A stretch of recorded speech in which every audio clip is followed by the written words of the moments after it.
Hey, all of you out there in Eorzea, welcome to She Heals, I Tank, your weekly Final Fantasy XIV podcast. Today is Friday, August 16th, and this is episode 182 of the Shit Podcast. I'm your host, Vegan Pete, and always by my side, the lovely, the wonderful, the pink-haired Betty. Hey guys, Avi Ale here. How you doing? I'm doing well, Avi. I hope you are too. Betty was my grandma's name, so you kind of like confused me for a moment there. I was like, oh, forgot your name. My bad. I was like, wait, what? And thank you to all of you amazing people out there either listening via the podcast or joining us here live right now. In case you didn't know, we do this live every Friday at 6 p.m. Pacific time, and we would love for you to join us live. And speaking of people joining us live, we have some subs to shout out this week. We have a first-time sub from SweeC50, and not only a sub, but a tier 3 sub at that. That's my face. Currently the only person with that elusive Avi emote. So wait, you don't have the Avi emote? I do, but I have it because I'm the owner of the account. Oh, no, I was kind of like IRL referencing, and then you just basically said you're my owner, so then it's kind of like, oh. All true. Nope, you didn't pay enough goats. Then we have Mog Moxie for 8 months, Hyper Pixie Gaming for 10 months, and Wando25 is almost to the number in his name. He's at 23 months. And we really appreciate the support. And for anyone new out there, if you have an Amazon Prime, you get a free Twitch sub to use on a streamer each month. You don't have to use it on us, but please just use it. It only takes a minute to link up your account, and you could really make someone's day with it. It's really fun. Take that $5 from Jeff Bezos and put it into a streamer's pocket. Why aren't you putting like half of it back into his pocket? Yeah, you're giving it to Twitch instead of Amazon. Well, doesn't Amazon own Twitch? I know, but it's separate. You allocate money. I'm sure they get to keep some of it. Okay. We haven't had a call in a couple of weeks, I think. So open phones after the Greenleaf Minute. If you have a question for us, if you have an issue with something in game, you want to brag and gloss that you've already beaten Savage, do you have salt or are you sweet on everything? If you have a take on something, I want to hear it. And I heard a great noise. That's a sub from UK Box. I would call it Ookbox. Ookbox. Like jukebox. That's probably closer to what it is. Thank you so much for that. I love that you I don't know that you've ever gotten one of the names right on the first try. I think I got Sweecy. That's about it. I said it before you did. I don't know about that one. But it is a beautiful day in Eorzea. People are still doing the Moonfire Fair event. You only have about 10 days left to do that and get all the glamour gear and housing items. And we'll be talking a little bit about that tonight. And we'll be talking about another event ending soon as well. We have the next bit of MSQ recap and review to get to. But before we get to any of that, we have everyone's favorite segment. Thank you, Nessa, for that subscription. Greenleaf Minute. It's the Greenleaf Minute. And Avi, you need to do something for this for me. All right. Well, I set this up. This week, it's a first. We have a listener, Jack, who had a great idea of going back and playing through A Realm Reborn, and he wanted to share some of the information he found that could be very helpful to some of you new players, and just to get some general information about how long it might take you to do things. So, welcome to the show, Jack. How are you doing today? Oh, Jack is not there. Jack, are you there? Oh, no. He Wow. called in earlier, and we did a sound check. Well, that's embarrassing. Well, we'll give Jack a minute to get on. Maybe he stepped away really quick and couldn't tell us. Let's get to Avi's favorite segment then. It's like getting stood up on a date. Tweet of the week. It's the tweet of the week. And this week it comes from Christopher Jones, a.k.a. Mocha Jones 10. And he says, listening to old episodes of At She Heals I Tank, 22 to be specific, where Avi Ale expressed her fear of water and Shark Week on TV, thought I'd share this picture for you too. Shark Week hashtag double stare, and posted a picture for us that somehow a shark brain and a vagina are remarkably similar to each other. Very not similar. necessarily the vagina, but like the whole reproductive system. Thank you for that, Pete. I was actually going to say that. You gotta count the ovaries and everything. Like, it's pretty cool. And so from now on, my period will be known as Shark Week. And that was... It's the tweet of the week! All right, Avi, if you can go ahead and take this first news and notes from around the realm, I'll try sending a message to Jack. Jack? Are you there, Jack? Hey, Jack. I'm here. Oh, I'm here. no. He's a little loud. You weren't there, and you like you stood us up. Yeah, I had a slight internet hiccup. Okay, Jack. So I set you up a little bit. You went back and played through A Realm Reborn, and you have some good information that might be useful to some new players. Let's start off. You gave yourself certain parameters when you did this, because you wanted to try to recreate being a new player. What did you do for that? I did. I set myself up as if I were approaching it as a brand new player now. Like, I didn't have a free company. I tried limiting the experience bonuses that you get through earrings, through rings, through food, through free company actions. Like, I entered into it trying to keep all of the quality of life enhancement stuff off to the side, and I'm a new player. I have nothing. I have no gil. I have no experience playing the game. I even chose a new class that I had not ever played before. Oh, clever. And I did all that to kind of outweigh the veteran experience that I had. I've been playing since Heavensward, so you have that natural intuition that I need to do this now, rather than having to find it out the hard way the first time you went through. So what's the biggest takeaway you would like people to know?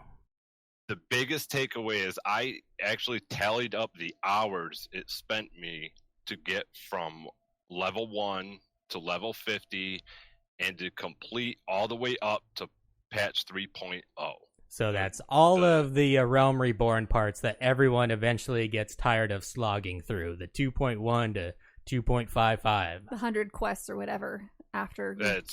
It's actually it's closer to 280. You cut out 287. Oy. Okay, so 287 total quests. How long did that take you? I want you guys to take a guess. How long would you think it would take a new player to... So we're talking about level 1 to 3.0, basically.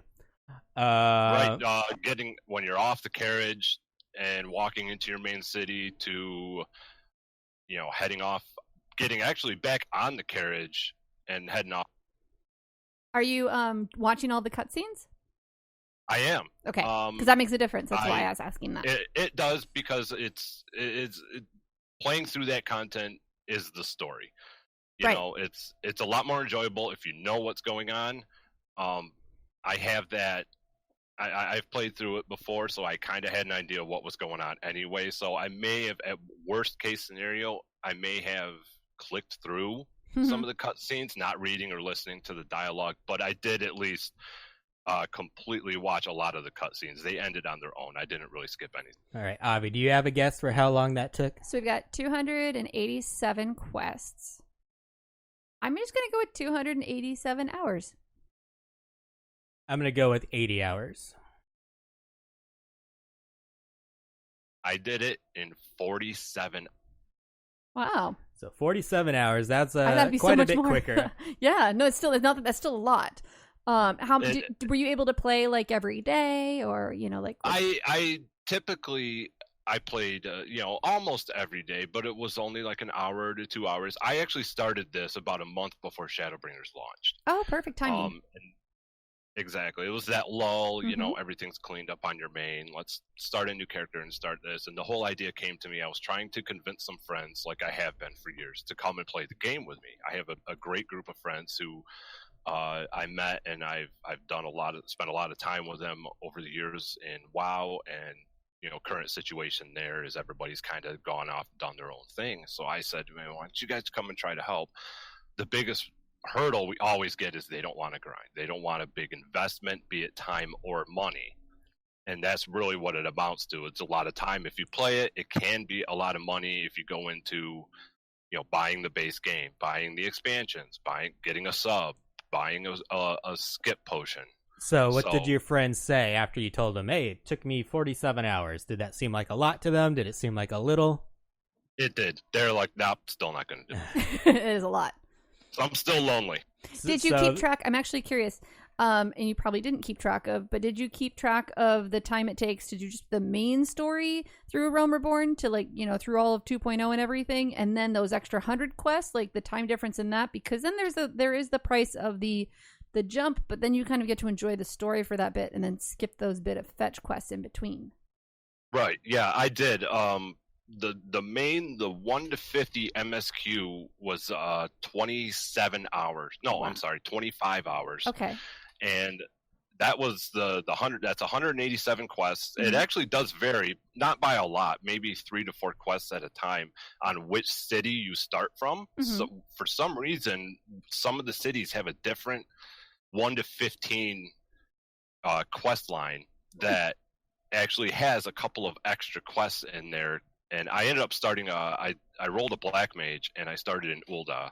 So the quests that I did totaled up to 187 main story quests and 100 quests of patch content. Wow. That's awesome. I think it is very telling that his friends thought 47 hours was too long. It is. It's a lot of So time. It is worthwhile doing what Yoshi P has said. They plan on condensing basically the A Realm Reborn part of the story to And- help new players. And that is something that actually is a great point. When I saw that he was going to condense it and try to squish it down, I thought that was great. But and also you got to remember whether you I'm kind of on the fence about the skip potion, if it's a good idea or not. Mm-hmm. The problem with A Realm Reborn, in my opinion, Mhm. is not the story itself. Everybody complains the story is a slog, the story's boring, blah blah blah. It's not really the story, it's the presentation of the story. The cutscenes are horrible. Yeah. It's The very voice dated. acting, Yeah. they're very slow, they're very drawn out. There's so many unneeded ones. There are fetch quests, yes, but there's fetch quests everywhere anyway. They're throughout the entire game regardless of the story. I actually, but I don't feel like there's anything wrong with people getting the jump potion personally for that area, because No, not at all. Yeah, go ahead. I'm sorry, but this is my opinion. Of course. With now that we know New Game Plus is coming out, there's no reason not to use a jump potion, because Mm-hmm. you can still go back and redo that content. And it also has the potential of being a very powerful leveling tool for all classes if it happens to work that way. Yes, and people in chat are even commenting that, like, WoW culture is all about getting to endgame as soon as possible and then grinding so you can get your gear. But Final Fantasy, wasn't.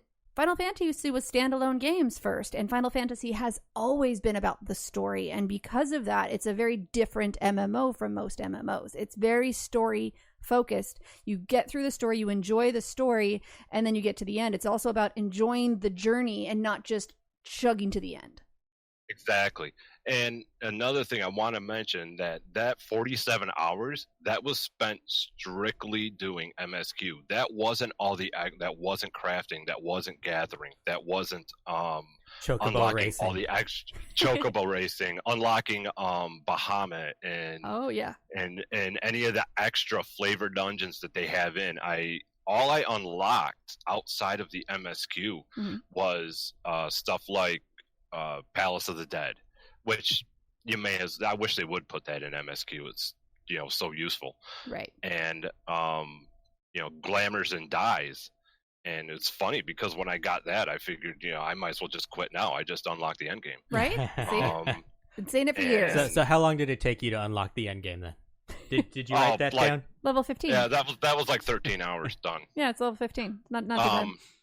Yeah, so that 47 hours. So you're looking at roughly 47 hours. I mean, everybody's time's going to vary. Mhm.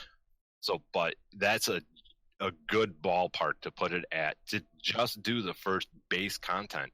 And in comparison, I'm just over I'm right around 60% of the way through Heavensward. I haven't gotten to any of the patch content there yet. I'm doing just the base Heavensward content right now. And I've only put in 12.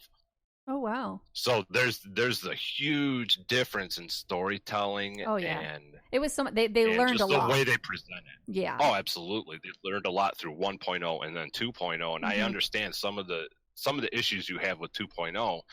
You got to remember that 2.0 was vastly behind the scenes. That was half the team working on fixing the game for a year. They were rushing as fast as they could. Yeah. That's why I think the voice acting was, kind of lackluster, and the cutscenes were a little janky now and then. It's much more difficult to fix something than it is to create something new.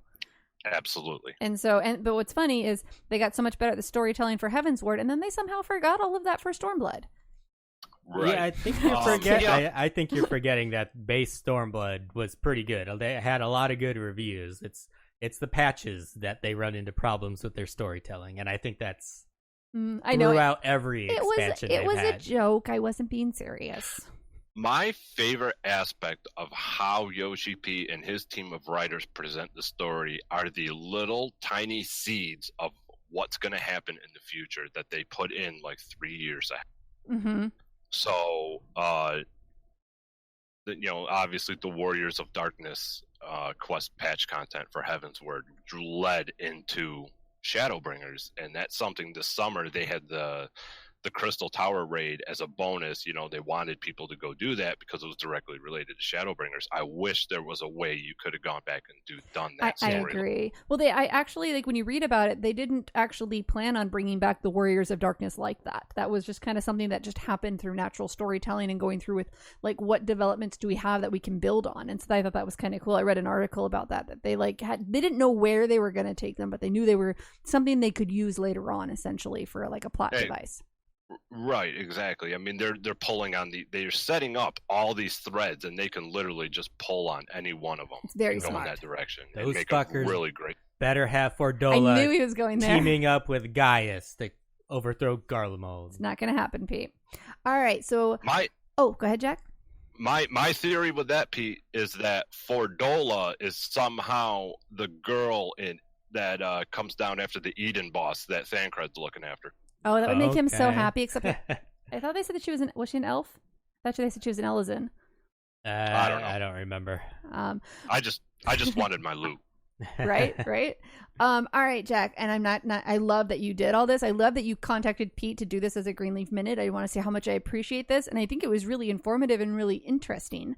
But this is the Greenleaf Minute. Is there anything else you want to add before we move on? No, I think that really just about covers it. That was awesome. Thank you so much. And just so our listeners knows, Jack wrote down a lot of his numbers. So if you have a specific question, ask it to me in our Discord or something like that. Ask it to Pete. And I'll forward it on to Jack to see if he had written that number down. And Jack, if you have any of those numbers you want to give to us and we can put them in the show notes for this week's episode, we can do that as well. Oh, absolutely. I'd be more than happy to. Cool. If you could email that or get that over to Pete before tomorrow morning, he'd be very happy. Thank you so much for that, Jack. And I don't know if you have any sort of projects that you do. I don't know if you have a YouTube, a Twitch. Is there anything you would like to shout out? I don't have a YouTube. I don't have a Twitch. I'm just an average guy who loves games, and I love the behind the scenes and the theoretical stuff of.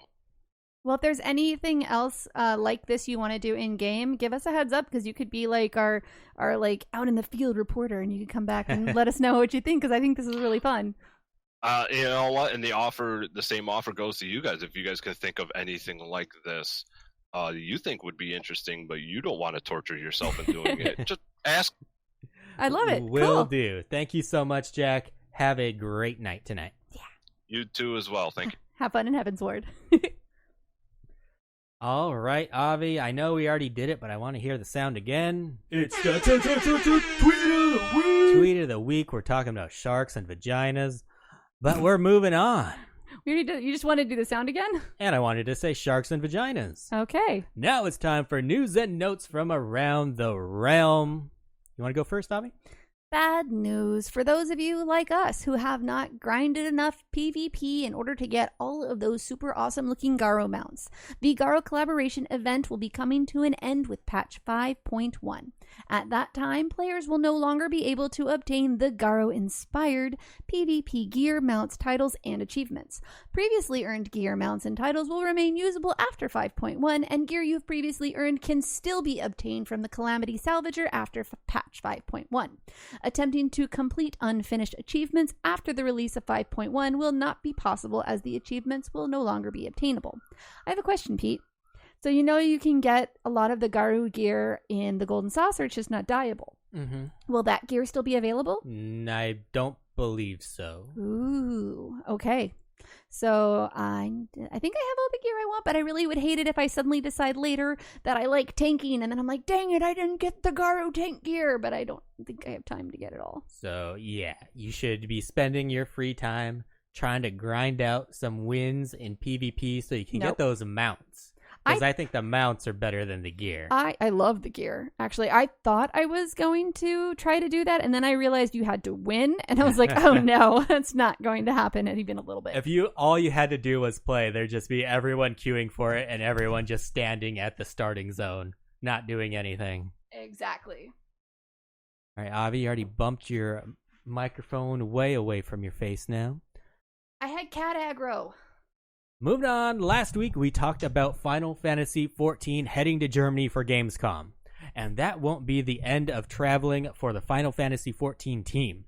After that, they will be headed to Seattle for PAX West, and the event runs from Friday, August 30th through Monday, September 2nd, and the Square Enix booth will be open throughout the show. At the booth, you'll be able to snag some sweet souvenirs, a Dark Knight foam sword, and a Final Fantasy XIV themed lanyard. There will be a panel on the creation of Shadowbringers, hosted by art team lead Takeo Suzuki and main scenario writer Natsuko Ishikawa. That will take place on Sunday, September 1st at 2:30 p.m. Pacific Time. Obviously, there will be spoilers for Shadowbringers. If you're able to make it to the panel, you'll receive a Shadowbringers double-sided poster. Most of us won't be able to make it to the panel, but at least we will have the option of watching it live on Twitch. You can either watch it on the Final Fantasy XIV Twitch channel or the PAX West Twitch channel. And there will also be a new player experience area where they will introduce attendees to a handful of jobs and prepare them for battle against Ifrit in the Bowl of Embers. Ooh. If they beat Ifrit, they'll be able to earn themselves a free copy of Final Fantasy XIV Online Starter Edition for PC. Will there be a primal challenge for a t-shirt, Avi? Probably, because you're not going to be there. Fucking course there will be. What a dumb question, Pete. This isn't FanFest, so of course there's going to be a battle challenge. There'd be too many t-shirts for FanFest. Attendees will be able to battle the King of the Pixies, Titania. Ooh. All right, Avi, you know what time it is. Did you prepare this? Oh. Okay, I wasn't sure. Really? Teach me more so you'll know some shit. Ye of little faith. I do my shit. All right, so this week's question comes from KK McLeod. Ooh, and a moderator extraordinaire. This is an Alice's Brothers question because he's Pete's favorite character. You don't know, that's Alpha now. So what year did he graduate from the Charlene Stadium? Or what year? What age? Sorry. What age? What year? I don't even know what fucking year it is I now. I know. I read it out of what year? What age? Gosh, dang it! What age was he when he graduated the Charlene Studium? Sorry, 14, 15, 16, or 17. If I was just gonna guess before I even heard those, I was gonna say 14. Okay. So I'm going with 14. And you are wrong. Nailed it. The answer is 16. That's what I said. Getting them all right. Okay, well, I said open phones, but it doesn't look like we have anyone looking to call in. So we're going to continue our recap and review and discussion of Shadowbringers. And if there's anything we're talking about that you think we are wrong on, feel free to call in, correct us. Or if you think we skipped something and you're like, why did you skip that, Pete? And I'll be like, because I thought it was fucking boring. That's why. But you can call in to let me know that. So tonight we're going to go over the events that happened in the Rak'tika Greatwood. A quick recap from last week before we get to that is we took down Titania, king of the pixies. Feo-ol became the new king. And together with the rest of the Fae tribes, we forced Ranjit and the Yulmoran army out of Ilmeg. And before we get to the new zone, Rak'tika Greatwood, we're going to head back to the Crystarium to make sure the Yulmoran army didn't attack it. We find everything just fine upon our return to the Crystarium. But our time at the Crystarium is interrupted by the person that goes by the name Solos Zos Galvis, founder of the Garlean Empire, and while he introduces himself as such, it isn't long before he reveals his true identity to us as Emmett Selk, Ascian. Oh yeah, super badass dude. Confirming the suspicion that Gaius had told us in the burn. I mean, it's kind of obvious. Like, we knew this. This wasn't like a, oh my god moment. This was like, yep. Yeah, we had kind of been saying that since the burn. They didn't make, I mean, they kind of, yeah. It wasn't a super surprise. That's why last week it was hard for me to even remember if, like, our character knew somehow, but the other people there didn't know. Right. But I guess none of them really knew for sure until just now. He actually just, like, confirmed it. That was kind of, we're like, we already know, dude. Like, got it. Nessa says he revealed himself as the cause of all the thirst in the fandom. Not all the thirst. He's about half the thirst. There's some, like, the Crystal Exarch's got a lot of thirst going, too. So he has been watching us and has become quite annoyed that our actions of slaying Light Wardens has delayed the rejoining. However, he is not going to go the way of La Habrea and team up with Avathri and Yulmor to try to defeat us. Which is refreshing for a storytelling perspective. Just saying. His goal of rejoining all 13 shards is still in effect, though. But I suppose that since he's immortal, time isn't necessarily of the essence for him. I kind of like that. I feel like his character was the first Ascian where we kind of got that.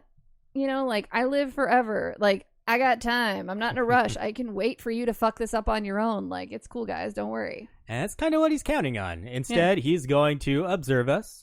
And he actually says he's going to try to see if there's any commonality between us and maybe there's a way to work together. Right. Like, he's like, we haven't tried this yet, so let's try this. None of us are really buying it. No. But he's not threatening us, so we're not going to do a preemptive attack on him or anything like that. The Ascians have always been so one-dimensional in the past. It's like, you're obviously lying. So he's just throwing us off our game. We're like, we don't know what to do. But I actually, and I guess this is kind of spoilery, but, you know, this is a whole spoilery podcast, or not, or like episode, but he's not actually bullshitting with us. He really is just like, let's see where this takes you. If it works for me, cool. If it doesn't, you know, then we'll do something else. If it happened to work the way he wanted it to work, he was like, we're going to keep doing that. He just was actually taking a fresh perspective, which I really appreciate, again, from a storytelling standpoint.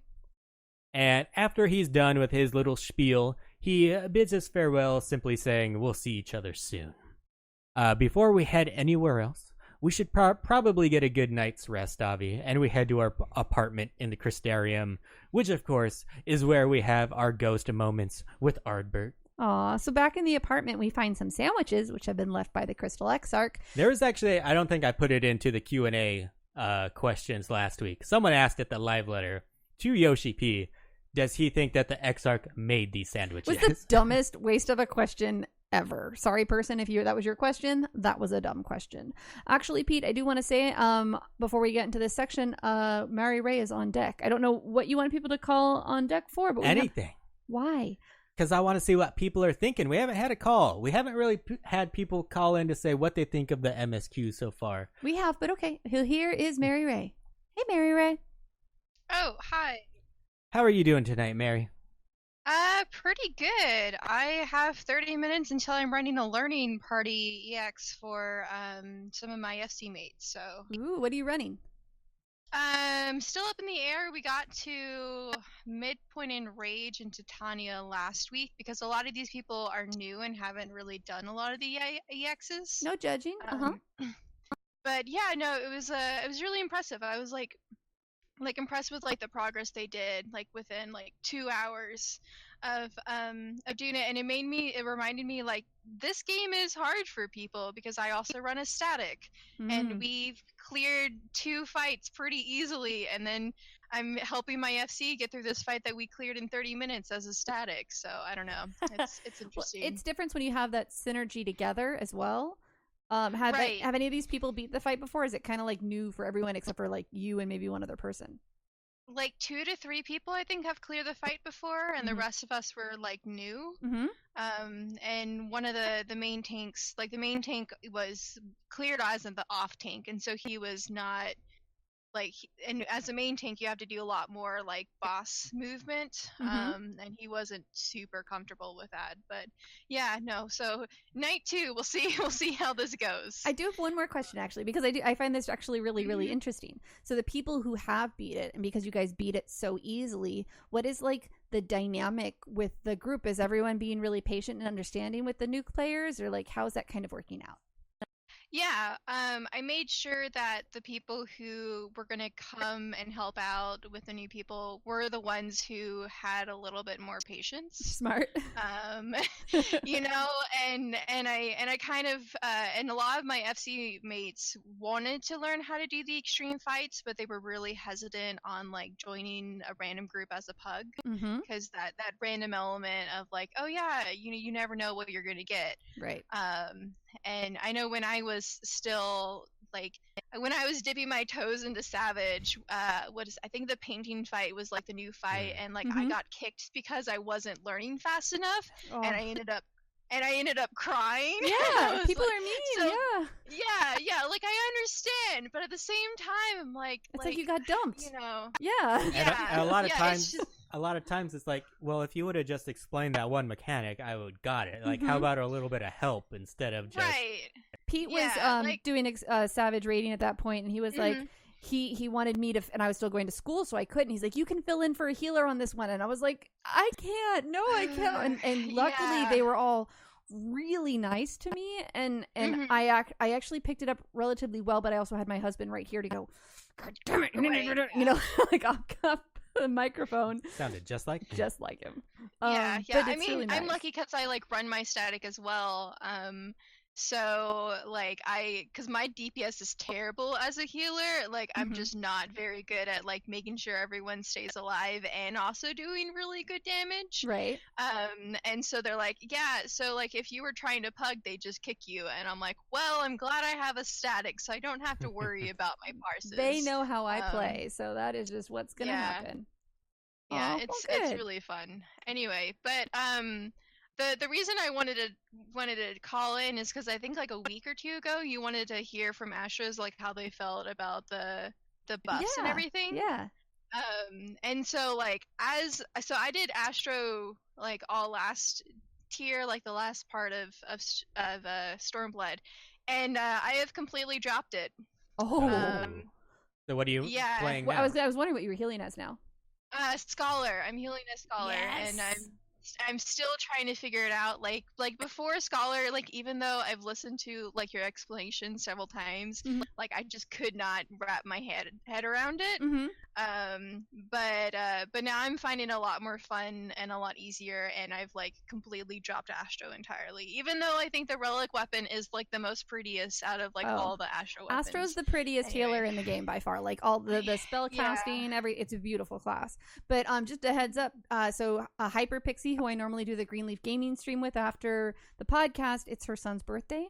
So tonight, Pete and I are going to be dual streaming, and I finally got my Scholar to 80. So I want to heal Eden if my eye level's high enough. So if you want to hang out for that, we can definitely talk some Scholar stuff. Because I've only done expert roulettes because I just got my Scholar to 80 and my school is kicking my butt. But it'll be kind of a fun, I don't know. And you can give me some tips. Yeah, during that time I'll be helping my FC with the EX Primal. But I wish you luck. I think you won't have much trouble because Eden 1 at least is like incredibly easy healing wise. Like, are you doing Savage or normal? Just normal, because normal. Yeah. No. So you'll be fine. Like, unless you're doing Titan, because like Titan is kind of messy. It can be. It all depends upon people doing the mechanics. I get that. That's a healer thing, and Leviathan's one of those fights that people don't always get the mechanics, which makes the healing of it harder. Sorry, Pete's like, okay, you guys shut That's up. enough positive reinforcement for Avi. Oh, you're so mean. Okay, so how have you liked the Savage rating so far this tier? E2S is the worst fight ever. I hate it. That's what I'm progging right now too. Yeah, like I really like. I think the idea they had for it is really, really good. Like the whole spell and waiting kind of thing. But and this is just like my point of view as a healer. Like usually when I'm healing Savage, I cannot focus on the like what the actual cast bar is saying. And with E2S, like all the like different moves, pretty much you have to be looking at the cast bar to differentiate between like, oh, is it going to do a like the safe spots underneath it, or is it going to do like a line AoE? Like you have to be looking at the cast bar to see that. And so what I've been just doing is like I'm just relying on like static mates calling out because I just cannot. I'm the same as a healer actually. That's probably my weakest element as well. Is reading, like that's why Lardboard and Starboard was so hard for me, because I was like, I literally have to look for 2 letters. Are you kidding me? I have to look for 2 letters. Like, come on. I mean, that one was easier for me because like there was like a tell for it, like a little bit of a tell, like you kind of knew, and you knew like if it was like one side, you just go to the other side, right? And that everyone else would be like moving towards that side anyway. And the cast bar was like a lot longer, but like it was still an issue. I think 11 was probably like my least favorite fight of the last year anyway. But 1 is fun. The cutscene is incredibly long. And so like my static mates have like gone up and made a cup of tea while the cutscene's been going. It's like a mid-fight transition cutscene. Yeah. How do you guys time? You guys should time it. See how long it actually takes. It's like 45 seconds or something like that. Oh wow! Like I've joked, I was like, we should have like an eating contest, like get a bunch of hot dogs and like see like how many hot dogs we can eat before the cutscene's over or something. I'd watch that on Twitch. That would be a fun stream to watch. Yeah. Cheeto balls, like see how many you can get. Just like an 8-person multi-Twitch stream of 8 people eating hot dogs. I'd do it. In 45 seconds. like just between this cutscene and then we all wipe. And then not dying when you come back. Then you're all trying to do your rotation with half a hot dog sticking out your mouth. Yeah. Nice. That'd be fun. And so right now we're stuck on Leviathan, which is so much fun to pug. I like not to pug, but to prog it. It is like what I kind of want in a Savage fight, like that difficulty, but also like mechanically patterned. Where you have like some certain kinds of randomness and you need to prepare, but like most of the fight is just kind of getting into like this kind of ballet dance like period where you kind of just like know the fight and you get it done. And it's also a dragon. I'm a huge dragon freak, so it's just been great. Another one. I think this tells me we need to do a Savage section coming up in a future episode. I will let you do that because I don't have time for that right now. 3.5 months and I'm done with school, guys. 3.5 months. Yeah. Good luck. Good luck. I need to go back to school to finish my major. But yeah, no, I just want to let you know that the cards for Astro like killed me, and so I don't think I'm gonna come back until they fix that. So that's totally fair. Still an anti-Astro. Thank you so much for calling tonight, Mar. You have anything you want to end with? Not really. Besides fuck Astro? No, like fuck Astro, and also like the housing system needs work because I have an FC mate that is literally he stayed up for like 12 hours. Like, or not 12 hours. He stayed up like really late trying to get a house. Yeah. Yep. And it's just, I don't know. Like that needs to be fixed. Maybe with Ishgard they'll do something different. Who knows? I don't think they will. I think it's all luck. Yeah, I don't know. Pete More did the same housing thing. still would be good, but yeah. They'll add more, but it's going to be the same system. Mm-hmm. So, all right. Thank you so much for calling in. Thank you, Yeah. Good luck with Titania. Yeah, thank you. Good luck with your fights. Thanks. All right, bye. Bye. All right. Thank you to Mary for calling up. And that's what I like. See, when people call up and they have an interesting topic we'd like to hear. So keep it going. Anyone that has something they have a take on, Her take was fuck Astro. And KK in chat's like, Astro for life. And fuck housing. So Astro, KK, you made yourself look a little douchey by spelling life, L-Y-F-E. I love you, sweetheart, but that was the douchiest thing I've ever seen you do. And she was in on Savage, so those were 3 good takes. All right. So we're headed to our apartment. The apartment, yes, where we find the sandwiches, which are also an item that you get to put in your own personal house, which we kind of were just talking about.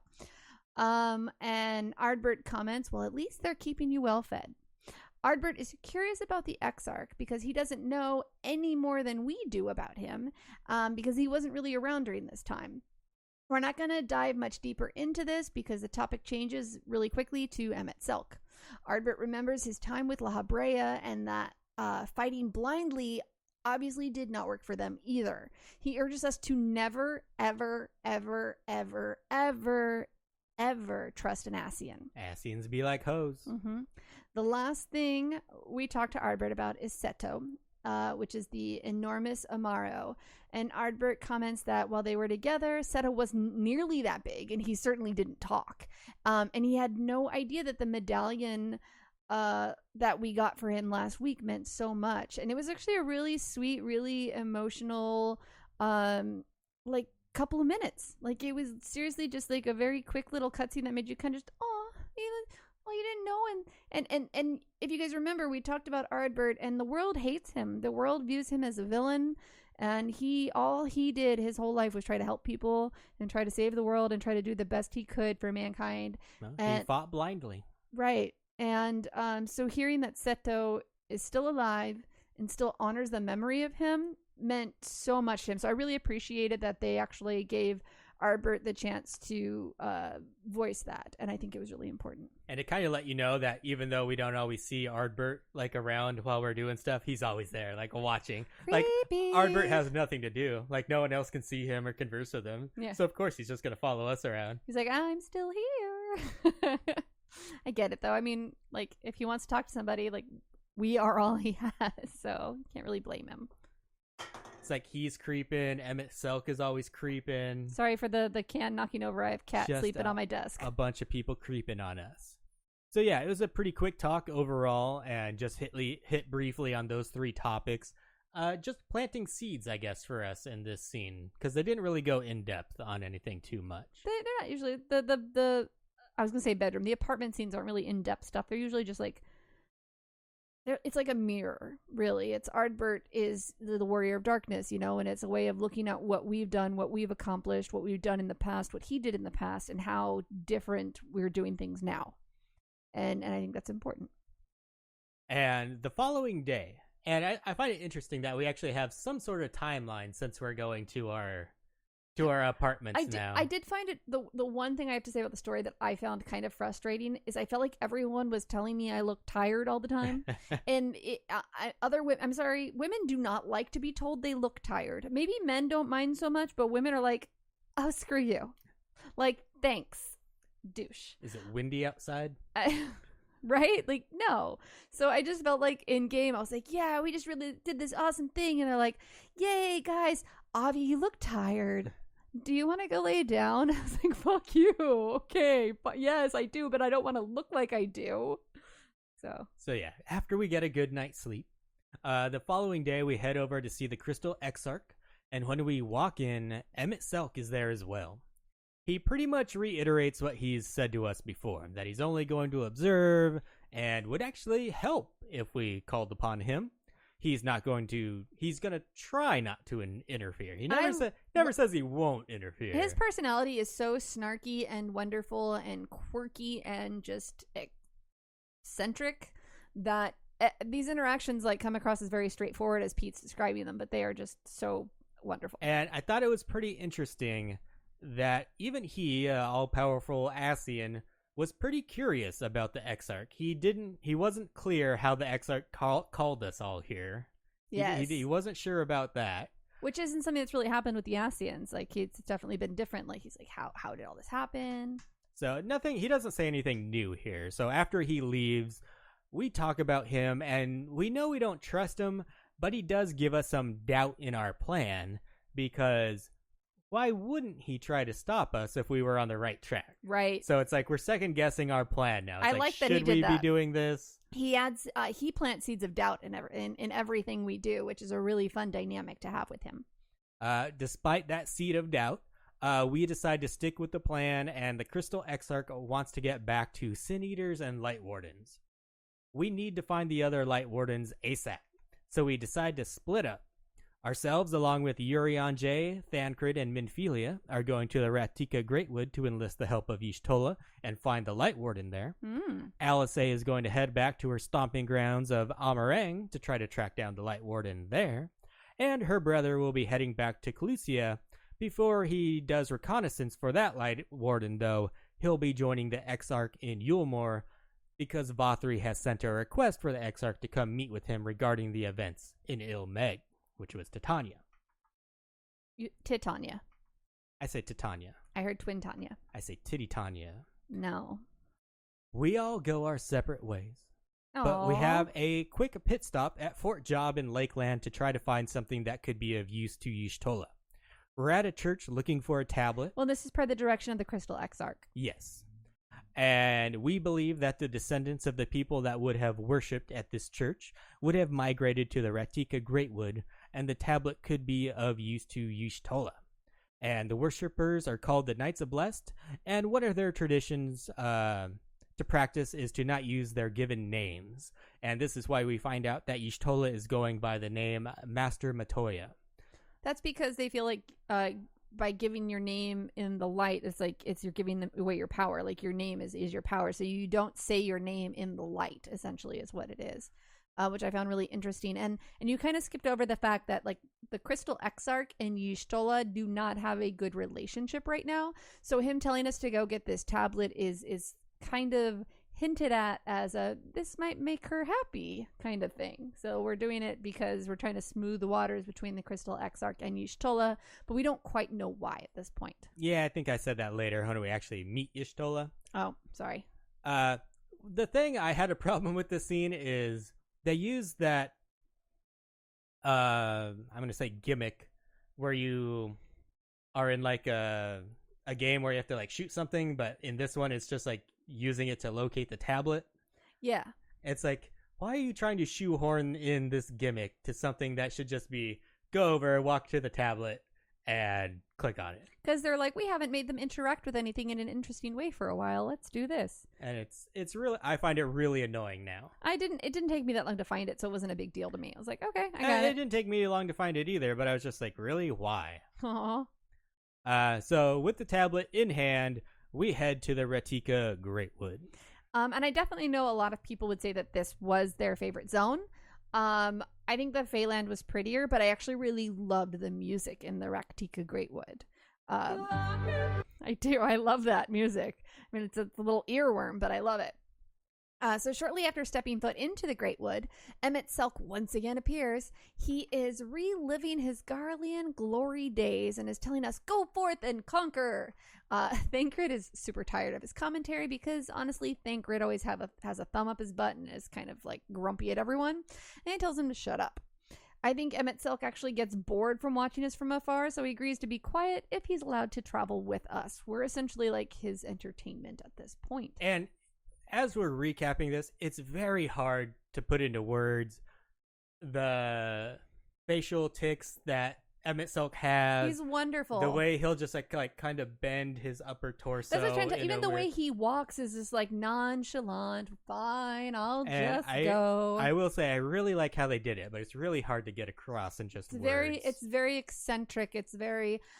I've lived for too long. You're boring. He's kind of like upper class, but also kind of crazy. Like that's kind of how I feel like his whole demeanor is. Like he's not all there, but he is, or maybe he's just too much there. I don't really know. I feel like being immortal, you'd eventually go a little crazy. Right, but I feel like it's a combination of, are you a little crazy or are you just like way smarter than everyone else?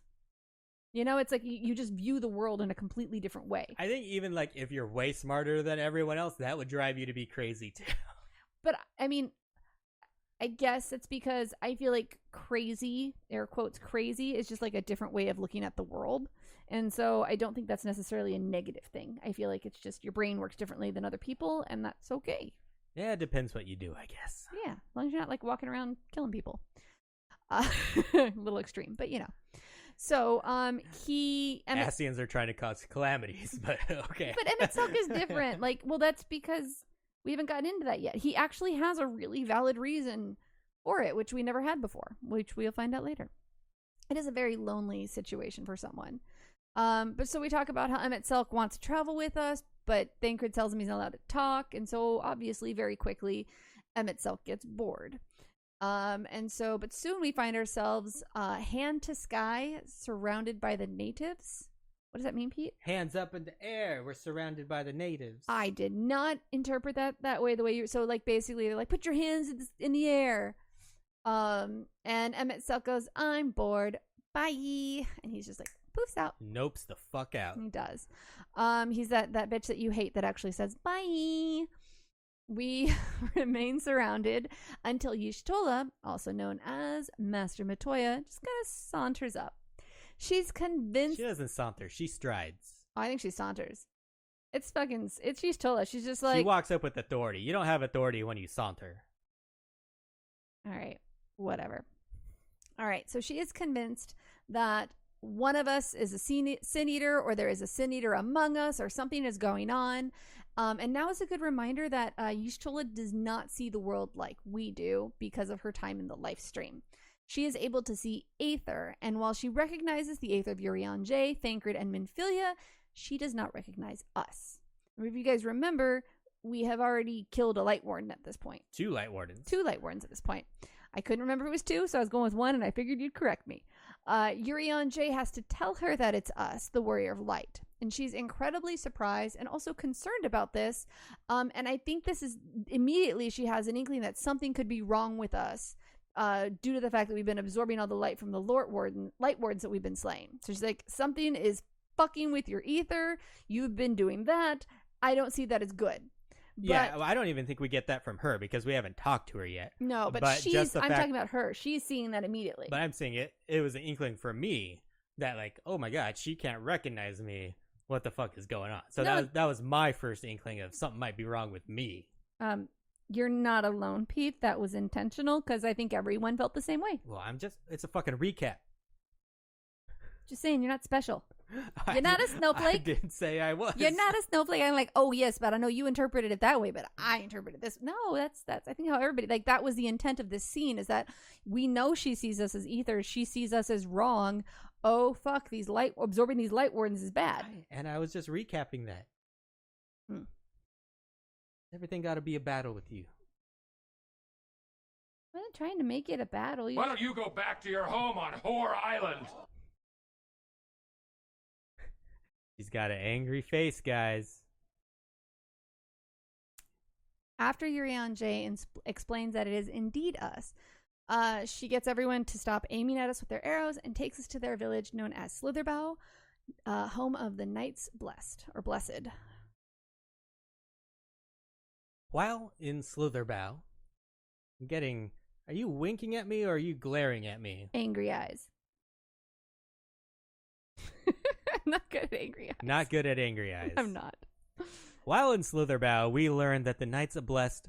Is it blessed or blessed? I don't know. That's why I said both. Don't worship any gods. Just a darkness itself. What's darkness? They're fucking metal. The people here live a pretty humble life, using only what is needed. They are pretty much the opposite of the self-indulgence of Yulmore. They are exactly the opposite of the self-indulgence of Yulmore. The Greatwood was the heart of the ancient Ronkin Empire.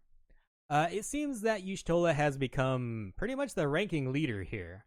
We meet the leader of the Knights Blessed, Runar. He so has the hots for Y'shtola. Yeah.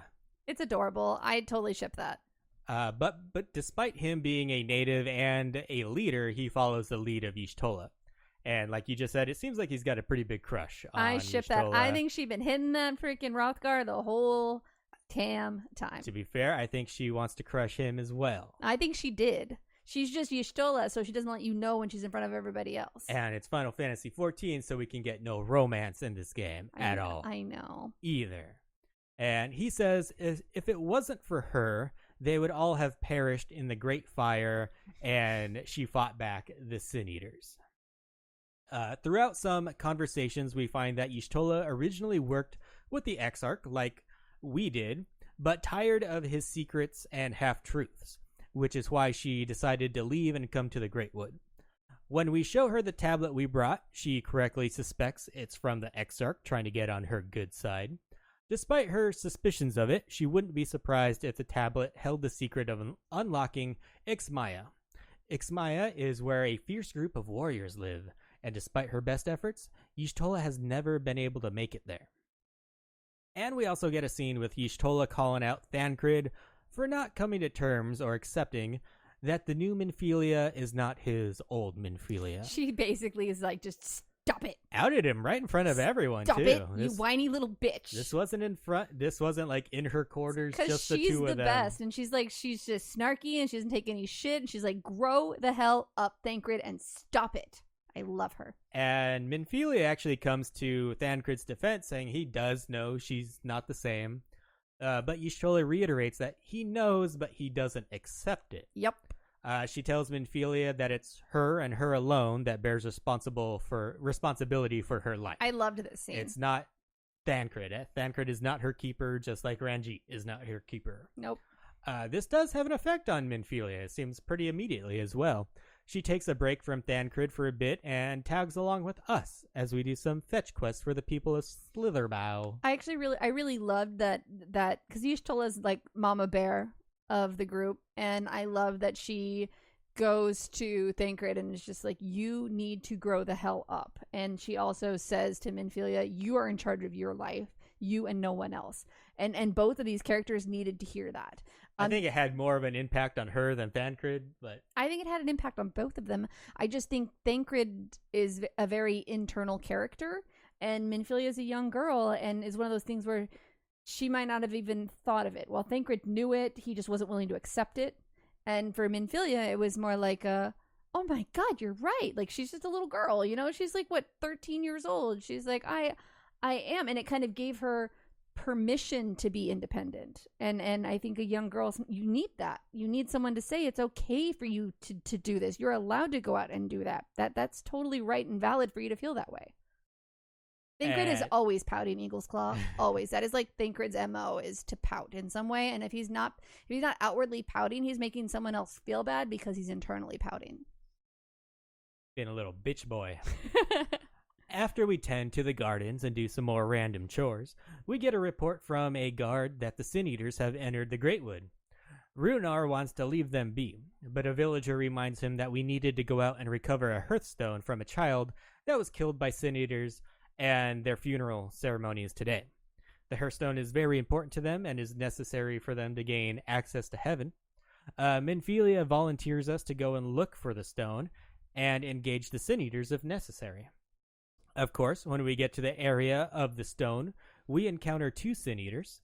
We take care of one, and Minfilia takes care of the other, just all on her own, just barely. You know, she's a little tired after she kills it. You say just barely. I think it's more than just barely. I think she's like, that was harder than I thought it was going to be, but she wasn't like almost dead. That's more than just barely. I'm like, give the girl some credit, man. Yeah, she was very tired, but she wasn't. She tried. She went wasn't injured. She was tired. That was the first time she like independently went, I can go and do this. And she may have taken on more than she could have safely taken on, but she accomplished it and she survived. And she also acknowledged that might have been a little bit more than I should have done. Yeah, she's growing up and vows to be better next time. But I like that she stepped up and she was able to handle herself well without the help of Thancred or Thancred watching over her. And looks like Nessa in chat says, I totally love Thancred before Shadowbringers, and then ... Yeah, you got a little whiny. So yeah, we recover the stone, and the ceremony for the child is able to proceed. And So- we watched this ceremony. It doesn't really matter. I thought it was beautiful. Yeah, it was, but it doesn't. This is all.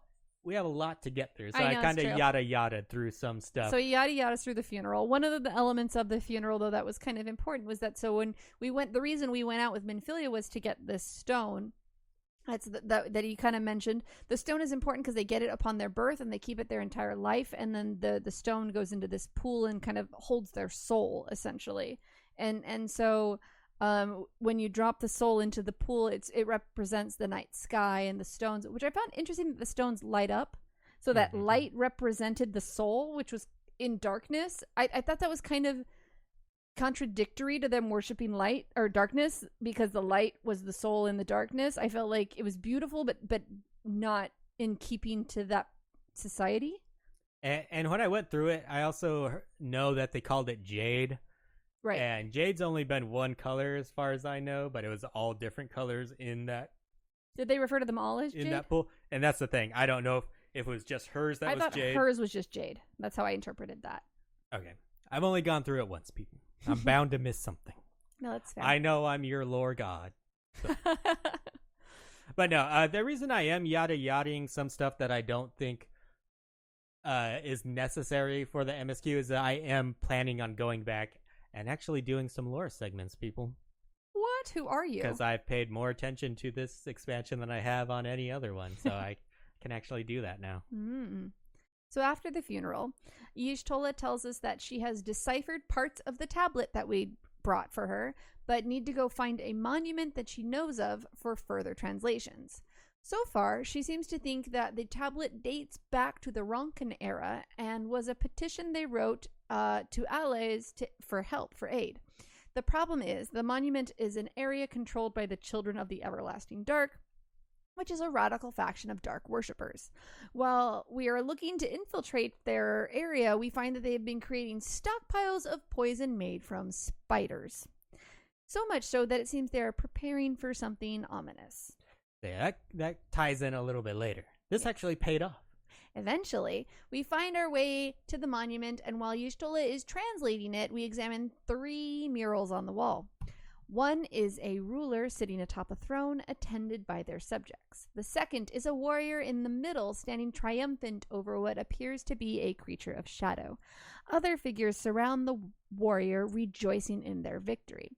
The final mural is a knight shielding himself and his comrades from an encroaching darkness. The central figure is considerably faded, however. And I took that directly from the text. As we're examining them, our buddy Ardbert appears. He says he remembers being here before. He used to work for a researcher who believed that the oldest mural was from the Age of the Gods, and the second was from the Ronkan era, who were moved by the first painting and so added their own.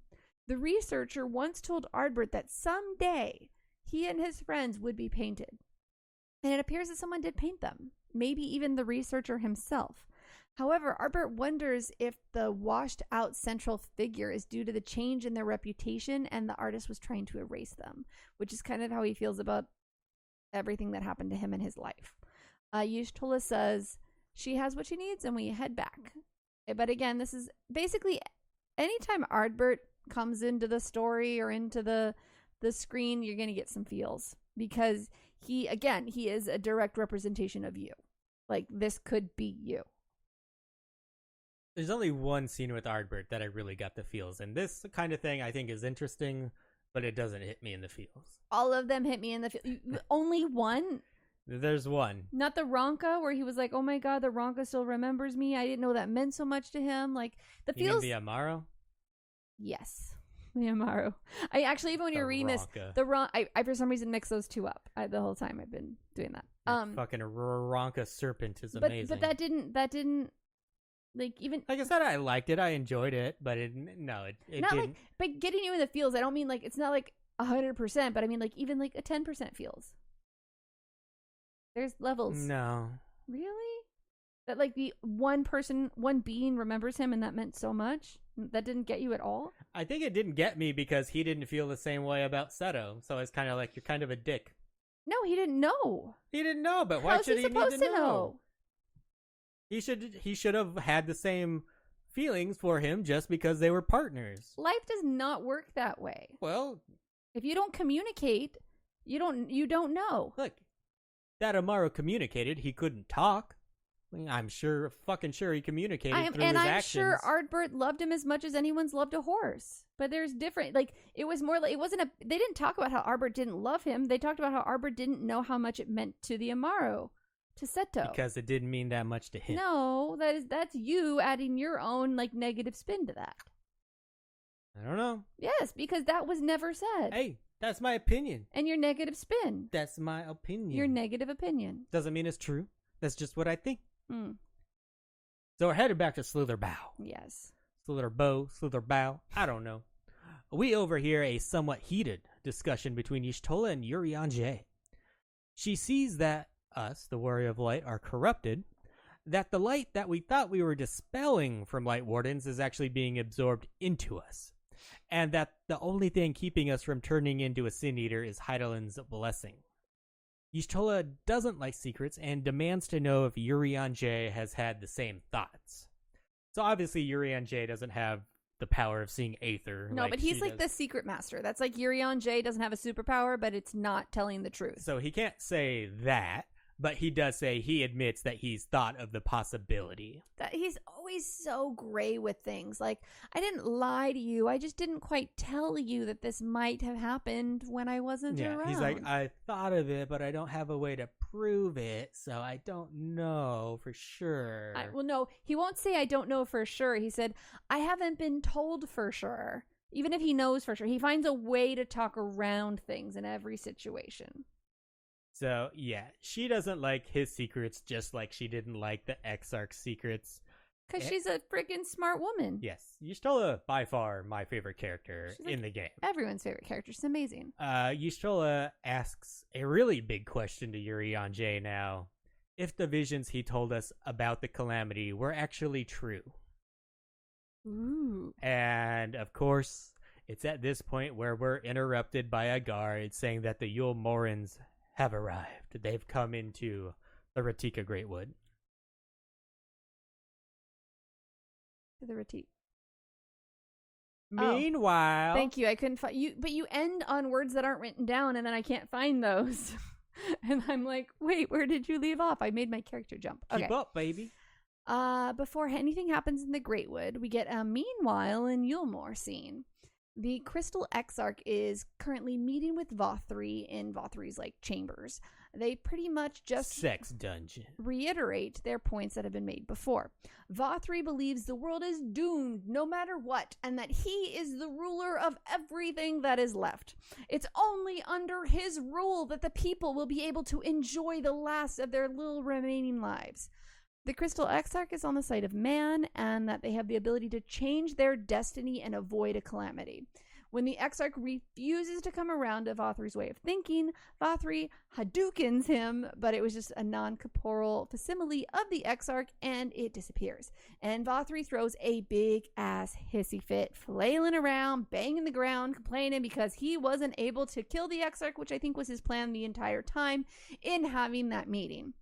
However, he has deployed the Yulmoran forces led by Ranjit to the Greatwood in order to defend the Light Warden in that area. Man, I wish I had a clapping sound effect because you nailed non-corporeal facsimile, and I thought that was going to trip you up for sure. Hadouken! Yeah, my takeaway from this is probably the first time that I got that Vothri wasn't just like an obese human. Like there's something different going on with him. Yeah. Because he definitely talked like he was more than just man. Yes. Well, he talked like he was Trump, and he thinks. Well, it wasn't just dictatorial shit. It was I don't think he does either. I think he's got something where he thinks he's above other people. Well, that's a dictator. That's not a god, though. Doesn't mean they don't believe they are. So, going back to Slitherbow, we see that Ranjit and the Yulmoran forces, accompanied by the children of the Everlasting Darkness, roll up. Oh, spider bitches. And they have a poisoned prisoner sick on the ground. Ranjit tells Y'shtola and Runar That's the sexy Rothgar. that Vothri has claimed dominion over the Greatwood and that he has recognized the children of Everlasting Darkness. Sometimes I want to see dankness.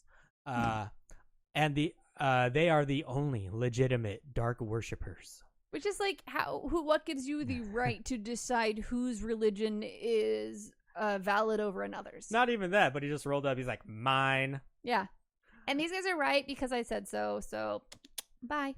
He gives the citizens of Slitherbow an option to join the children. Anyone that decides not to leave will be considered a traitor and will be dealt with as such. They leave. They leave to give us time to defect, and they leave the poisoned prisoner with us. And rather than run and hide from the Yulmoran army, Y'shtola views this attack as an attempt to protect the Light Warden in the area. Really quick. Nessa says, Children of Everlasting Dankness is my FC name. That made you very happy, did it? Dankness. Yeah. Okay. Thought you'd enjoy that. It's more of a you enjoy than a me enjoy. Now you know who your friend is, Nessa. Rather than running and hiding from the Yulmoran army, which was obviously their intent, Y'shtola, as we've commented, is smart enough to view this attack as an attempt on their part to protect the Light Warden in the area. And she decides that the best action is that we find another way to find the Light Warden and destroy it. At this point, Y'shtola shares that she has been able to decipher the tablet and is now ready to head to, how do you say this, Yimaha? It's YX''Maja. Ixmaya. Ixmaya? Okay. Have you read? Is that how people... I listened with my ears, baby. I don't remember what they said. Okay. So to get to Ixmaya and not deal with the infamous wrath of the Ronka, we are going to present a seal, which we have to swim to some ruins in a lake to obtain. You said the Ronka, the Viera. The Viera or the Ronk. I was just... Do they call them the Viera in that scene? Well, we don't know yet. We don't know that they're Viera at this point. But you don't know that they're Ronka. We're just going to like the old Ronka territory. Right. And so since it's the old Ronkan territory, we view it as the wrath of the Ronka. I was right in that. You say so. I do, because we don't know they're Viera. You literally just spoiled early. And they're V in this world. Hey, spoiling early is nothing to be ashamed of. Every man does it, okay? Uh-huh. So we have to swim to some ruins in the lake in order to obtain and solve some puzzles all quick-like, and boom, seal in hand. It's actually a fun little bit. You know, you kind of swim around, do it in the right order. Y'shtola provides... You say fun. I say annoying. Y'shtola provides all of the necessary information that we needed before we head down. I really had fun. It made me feel like we earned the right to head to Yima. I feel like Yima. she had uncovered the translation or whatever from the tablet. We went to the monument, and we got everything she needed from there. This is something we should have done on the way back. Like, we don't have time to waste. We're already on, like, a soft clock to go get the Light Wardens at what? A soft clock.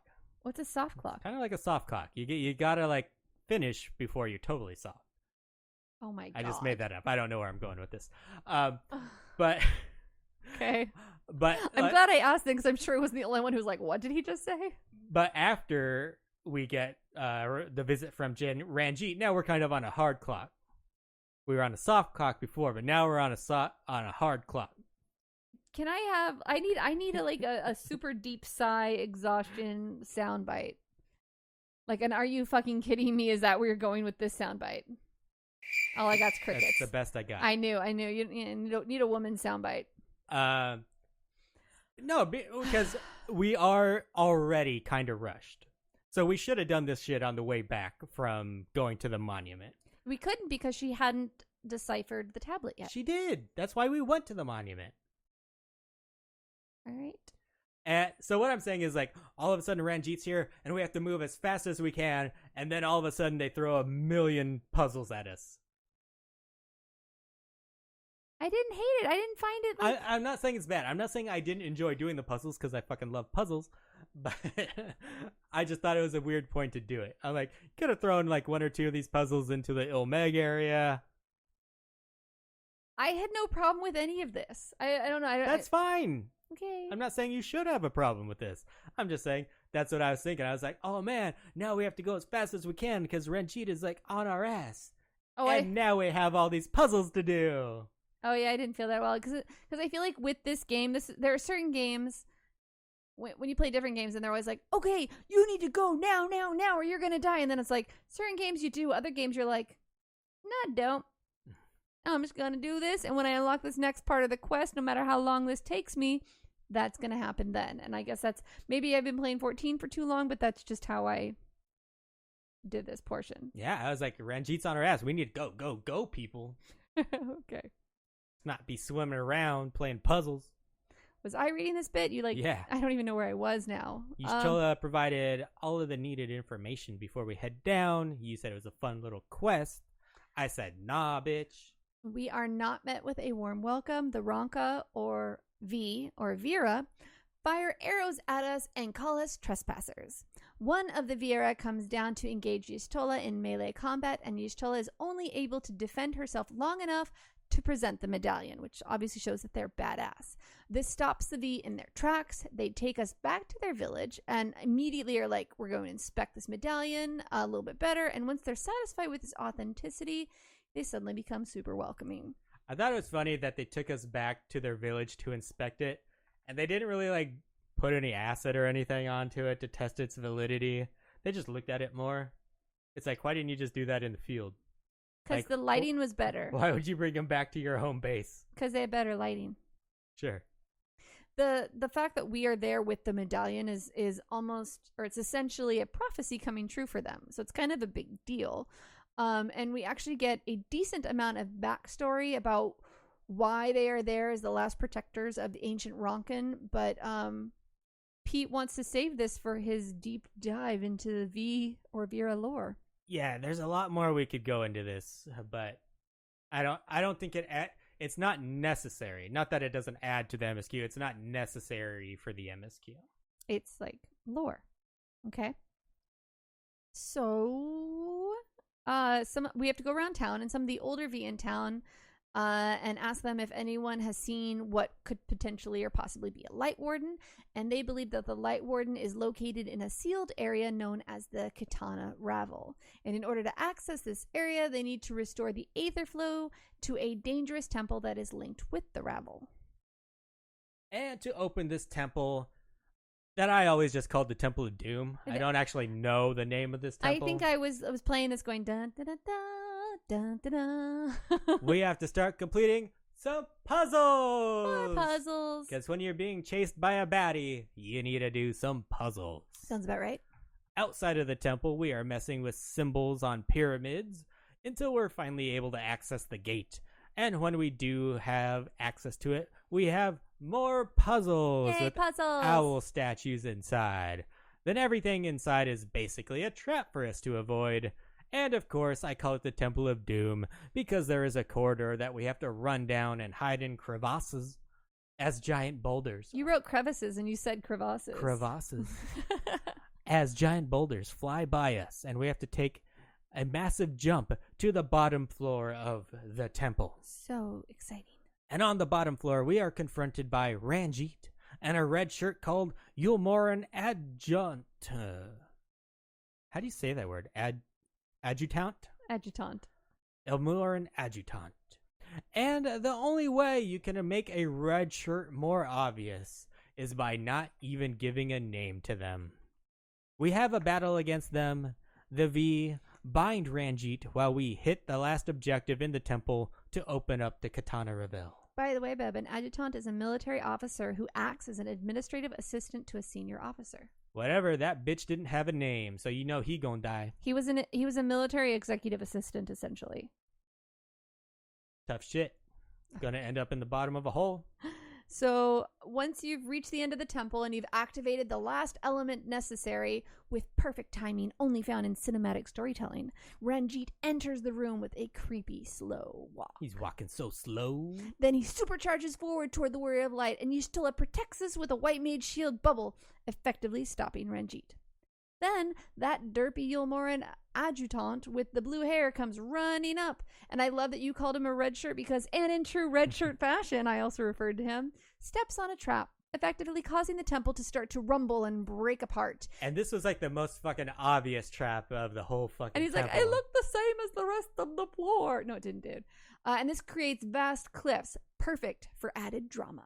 We get some much needed Y'shtola snark at this point where she comments on him and his glorious grace. At this point, the Yulmoran attempts to strike a bargain with Y'shtola. He mentions the villagers that have been poisoned with the toxin brewed by the children and then brandishes a bottle of the antidote. He offers the antidote for safe passage out of the temple. He says he will give it to Y'shtola, to which Ranjit responds, we do not negotiate with the enemy. That's us.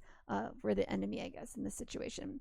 And that the villagers' lives are forfeit, and so is yours, meaning the Yulmoran. So he's basically, then he goes And that means that we're not going to get the antidote, save the poison villagers. And then he effectively kicks that blue-haired Yulmorin off the cliff edge. What do you mean effectively kicks him? He fucking kicked him off the edge. Okay. The antidote falls out of his hand, and without hesitation, Y'shtola dives over the cliff as if she's been playing baseball all her life, and she grabs that bottle and she chucks it back at the Warrior of Light. And in true Y'shtola style, before she falls, she says to us, "Do not fail." As she falls into the depths, a large gust of wind comes back up in our face, but we see no sign of her. Ranjit then makes a comment about how pointless her death was, because obviously saving dozens means nothing. We then realize that the two of us are alone, and it looks as if we're about to start getting back to fighting when Minfilia, Thancred, and Urianger all run up, and they notice the destruction in the cavern and immediately attack Ranjit, sending him down the edge of the cliffs as well. It was pretty badass, because I think Urianger threw like a bind at him. He like, threw a scorpion, "Get over here!" like held him over the hole. And then Thancred charged at him. Thancred jumped up and did like a two-handed smash Gun with his breaker. gun blade. And then as Ranjit fell down, Thancred like stabs his gun into the edge and then hangs off the cliff one-handed, and then Ranjit just falls. And it was pretty cool. It was a cool scene. I tried actually to deliver this in kind of an exciting way, because I felt like this was a really exciting thing. But at this point, Baby Minfilia goes, "Where's Y'shtola?" And then we go, "I have this pretty bottle." So it's a sad but promising ending. And then we had fumble fingers and dropped the bottle of antidote. No. So tune in next week. Everyone died. Tune in next week to find out what really happened to Y'shtola. Yeah, I was hoping we'd be able to get through all the Greatwood stuff, but she as died, you guys. She died. But we get right up to the point that Avi spoiled for everyone. Actually, I didn't. You did. I'm still standing by that. I was making a joke because Y'shtola will never die, and I wasn't thinking about the portion where she fell off the cliff, and you're like, "But she does." And I'm like, "No, she doesn't." You're like, "But she does, but she doesn't," but you spoiled that. Moving on to... That's how that worked out. The community roundup, partner. And today I want to talk about a YouTuber named Ash10. Ooh. And the reason he's on my radar again, because I know I've talked about him before, is because I finally got all of my crafters to level 80 this week. I was gonna say, I don't remember this guy at all. And Ash10 is a really good YouTube channel to go check out when you're looking for those melds to make for your crafters and gatherers. Because I went to Ariala's site, which is a site you can go to try to figure out melds on your own. Tells you the caps on everything. We've talked about it in the past as well. And I went there. I did my best to make my own melds. And then I was like, before I spend all this money melding my own gear, I'm going to go check out what Ash10 has done. And I actually had some that were the same as Ash10, but he did better on some that I had done, I have to admit. And so I copied some of his melds, and that's why it's good. It made me not waste a ton of gil. So go check out Ash10. That link will be in our show notes. And he does stuff other than Final Fantasy XIV as well. He does playthroughs of a lot of Final Fantasy games. Some perfect playthroughs, he says. Perfect playthroughs. I don't know. I also want to say thank you so much, Sir Dave Man Elite, for subscribing 3 months in a row. We really appreciate you and your support. Twitch Prime. I said subscribing? I know. I'm just letting you know. People, Twitch Prime is a thing. Oh, okay. All right. So then now we're on to the listener reactions. Hyper Pixie Games says, I had so much fun playing Don't Starve Together for the first time with Aviale from She Heals I Tank last night. We are definitely going to have to stream this once again soon. Look how cute our ghosts are. Ridiculously fun game. She'd never played that together, and I love that game, and Pete's not a huge fan of it. When we play together, he gets grumpy at me. So I was like, well, we can play together, and it was really fun, and I died a lot as the robot. I don't remember dying that much, but we got the worst world luck. It's been a long time since you had and played. we had the worst world luck. Like, nothing was next to each other. Like, it was a pain in the butt, but it was a really fun game. From at Midnight Amont says, thank you so much, Hyperpixie Games and at She Heals I Tank for those raids on Friday. You made my day. Just super awesome. They're an ESO streamer at Midnight AMANT. I don't know if I'm saying it right. William Riley, the old school gamer, says, at She Heals I Tank, I learned of the Shit podcast from Phoenix Down Radio, and your guests, and you guessed, and Chili always was shouting you out, so I listened and I enjoy your podcast. I work weekends, so I never get to see you live. Well, thank you so much for tweeting us, William. And you had a little bit of interactions with him, with them, about like, they asked for some recommendations for a game. I saw that. That was really cool. I was like, cool. And then in regards to tonight's episode, at ToLearn597 tweeted out, I'm excited. I was excited about tonight, too. I know. Was hoping we got more of the MSQ done, but that's all we had time for. Actually, so we see Hyperpixie and I do want to play Overcooked together. That looks like a lot of fun. I just need to get the game. So it's been really fun kind of playing some different games because we always play the same. Not that it's bad to play the same games, but it's nice to try some different stuff every once in a while. So Pete, anything else you want to add before I do the outro? That's why I go to strip club. I do want to remind you guys who are still here. Pete and I are going to be streaming together. We're going to be doing our dual stream, so don't go anywhere. And on that note, that is going to be it for this episode. As always, we've enjoyed hanging out with all of you live here on Twitch, so thank you so much for spending your time with us. Be sure to hit that follow button so you'll know the next time we will be going live. And a great big thank you to everyone listening to the podcast through iTunes, Stitcher, Podbean, Google Podcast or something, and there's another one. You really are the reason we keep making episodes. And remember, wherever you do listen, it would mean a shit ton to us if you gave our little shit podcast a rating or review. Of course, more importantly, tell a friend to check us out. Here with Vegan Pete, I'm Avi Ale, and we will talk to you next week. Goodbye. Quick shout out to Jack for that Greenleaf Minute and for Mary for calling in. Goodbye. Thank you, guys.